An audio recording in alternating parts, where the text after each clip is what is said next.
Hello everyone. So today I shall be starting with a new lesson, biomolecules. After this we'll be covering up amines. So what are biomolecules? They are macromolecules. Macromolecules. What do you mean by macro? Macro means very big. Very big. Does it mean that we are able to see these molecules? Yes, you are able to see these macromolecules.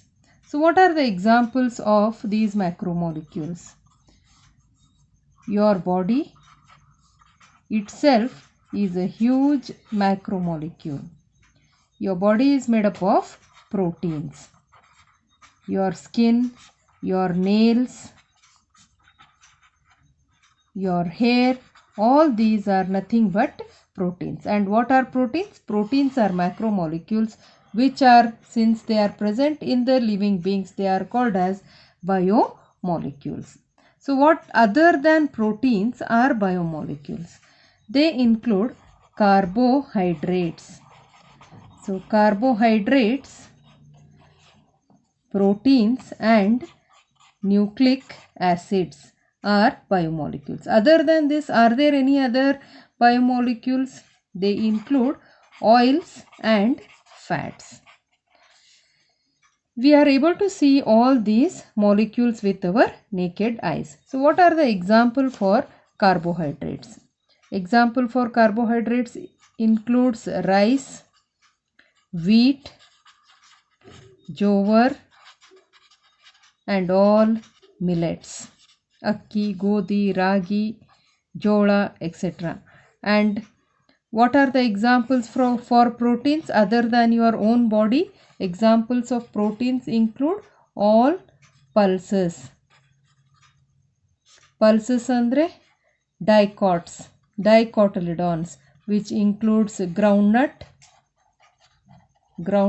and then we have tur dal, etc. All these are nothing but proteins. So we will look into how actually are the structures of all these molecules.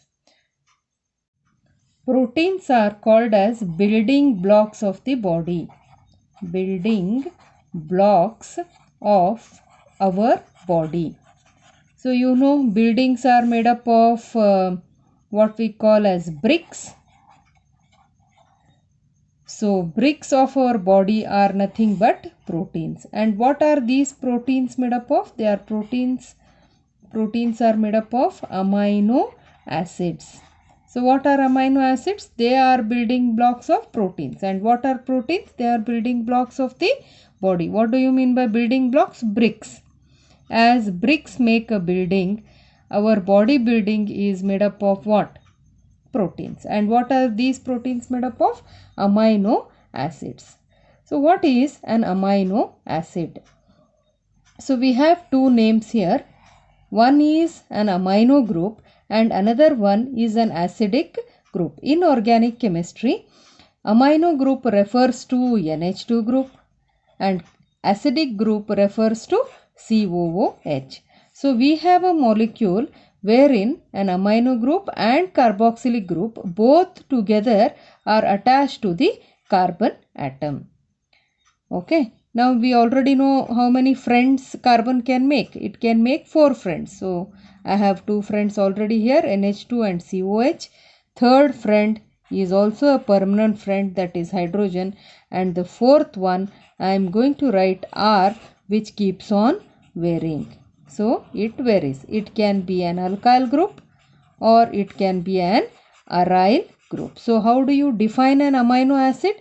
It is an organic molecule wherein both carboxylic group and an amino group are present. Therefore the name amino acids. There are 20 amino acids.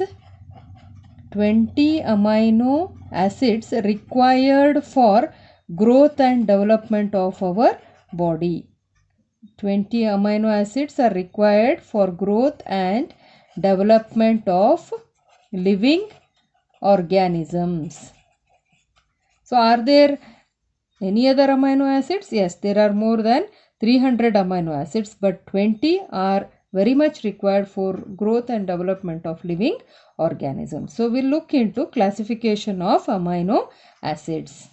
Depending on the relative position of the amino group with respect to COH group, they are classified as alpha, beta, gamma, delta amino acids. What do you mean by relative position of amino group with respect to COH group? So imagine I have a carbon chain here, and the first carbon atom is COOH. So in IUPAC, in common nomenclature, the carbon of the functional group is not considered under nomenclature. The carbon next to the functional group is called as alpha carbon atom. Next to it is beta, gamma, delta, so on and so forth. Now suppose your amino group is attached to alpha carbon atom, then it is called as alpha amino acid. The amino acid can be attached to this carbon atom, then it should be called as beta amino acid. If the amino acid is attached to third carbon atom, then what it should be called as? It should be called as gamma amino acid. Hope you have understood. So based on the relative position of the amino group with respect to what? COH group, they are classified as alpha, beta, gamma, etc. Now proteins on hydrolysis will give only alpha amino acids. It means where is the amino group attached? It is attached to the carbon atom adjacent to the functional group. So proteins on hydrolysis, all proteins on hydrolysis will give you alpha amino acids only. So we will be concentrating only on them. So again I will come back to the structure of amino acid. An amino acid consists of an amino group, a carboxylic group, a hydrogen atom, all these are compulsory, and a varying R group. So proteins on hydrolysis will give you 20 alpha amino acids. So one classification we have seen based on the position of the amino group, they are classified as alpha, beta, gamma, delta, so on and so forth. Coming to the next classification, they are classified as acidic amino acids, basic amino acids, and neutral amino acids. So what are acidic amino acids? Coming back to the structure, suppose in our R group, we have R is CH2 COOH. So the number of COOH groups in the amino acid is more than that of the basic amino group. Therefore, it will be acidic in nature. Such amino acids are called as acidic amino acids. So what are acidic amino acids? They have more than one COOH group. More than one COOH group. Then they are said to be acidic amino acids. So how do you define basic amino acids? They have more than one. Suppose I'll replace this by NH2 group. So basic amino acids have more than one what? NH2 group. Right. Then they are called as basic amino acids. Here in this case, I have replaced this COH by NH2. So number of NH2 groups are more than that of COH group. Therefore, it is called as basic amino acid. Then what should be neutral amino acid? Neutral amino acid should have equal number of what? Amino group and carboxylic groups. Then they are said to be neutral amino acid. Equal number of amino groups and carboxylic acid group. Then they are called as neutral amino acid. Coming to the third classification, amino acids are classified into essential amino acids and non-essential amino acids. So many of the students just write wrong answers for what are non-essential amino acids. They write they are not essential for the body. No, it is not so. So all these non-essential amino acids and essential amino acids are required for growth and development of the body. Then why they are called as non-essential amino acids is the question. So both are required for growth of the body. Then why they are called as non-essential amino acids? Non-essential amino acids are synthesized by the body itself.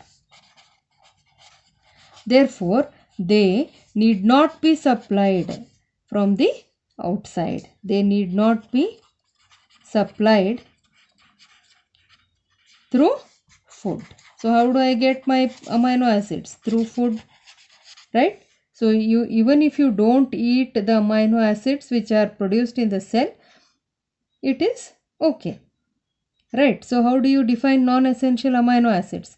They are the amino acids which are synthesized by the body. Hence, they need not be supplied through the food. Therefore, they are called as non-essential amino acids. Then what are essential amino acids? They are also essential for the body. Then why the name essential amino acids? Because these amino acids are not synthesized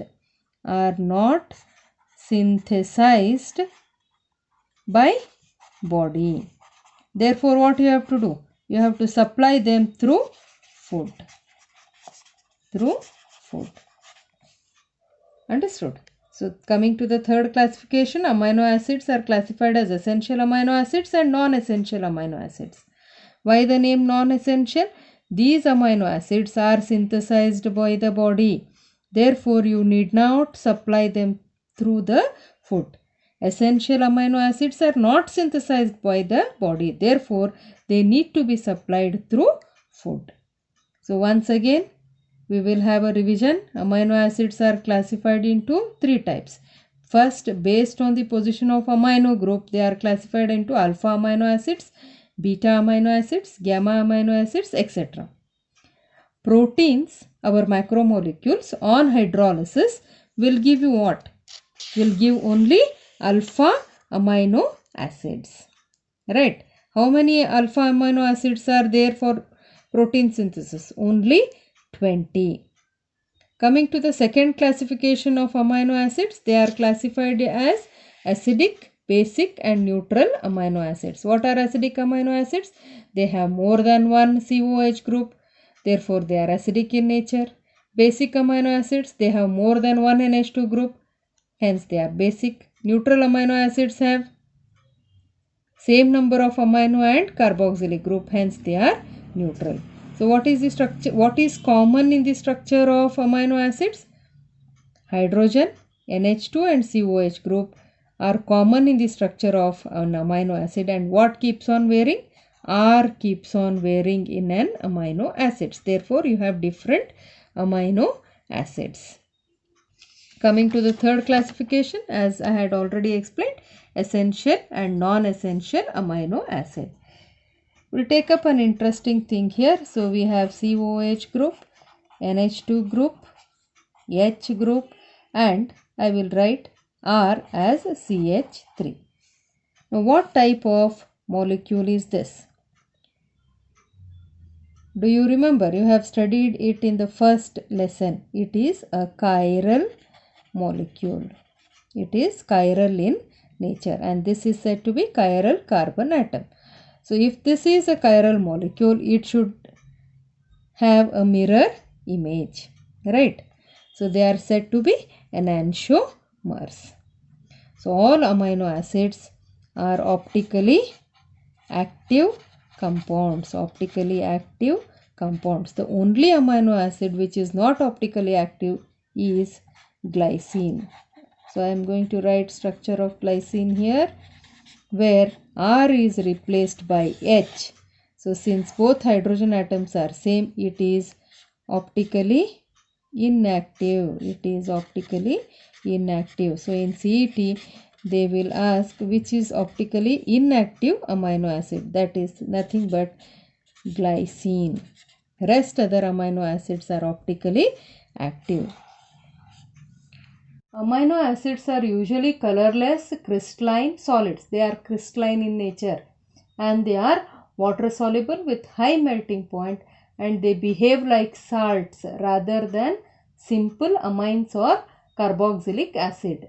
This behavior is due to presence of both acidic group as well as amino group.